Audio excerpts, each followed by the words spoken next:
আজকে আপনারা সবাই ব্যথিত, তাই না? আমিও ব্যথিত।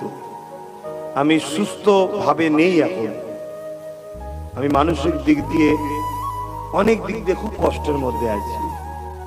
কেন আমি যা দেখতে পাচ্ছি, হয়তো সবাইকে আল্লাহ দেখাচ্ছে না, তাই হয়তো দুঃখিত নয়।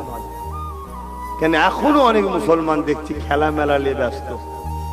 এখনো অনেক মুসলমান আল্লাহর উপরে ভরসা না করে এখনো বেঈমান নেতাদের উপরে ভরসা করে চলছে, এত কিছু ঘটার পরও। এসব দেখে আমি অত্যন্ত দুঃখিত এবং খুবই চিন্তার মধ্যে আছি, যেটা মাথাতে আমাকে বড় চাপ দিচ্ছে।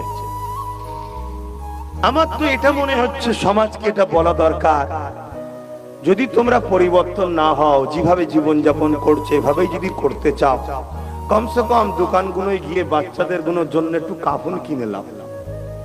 কেন আমরা প্যালেস্টাইনে দেখছি বাচ্চারা কাফন পাচ্ছে না। হয়তো আগামী দিন তোমাদের সঙ্গে ওটাও ঘটতে চলেছে।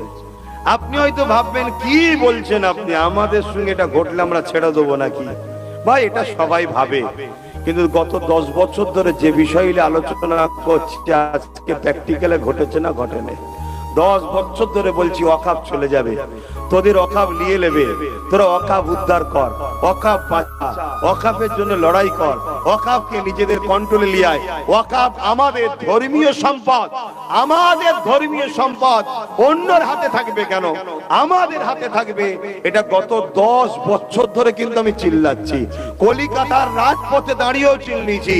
বহুত উলামা থেকে শুরু করে, ইমাম থেকে শুরু করে, আমার ঘরে বাইরে অনেকেই আমাকে মা তুলে বাপ তুলে গাল দিয়েছে, দালালও বলেছে এই হক কথা বলার জন্য। বলেছে না বলে না?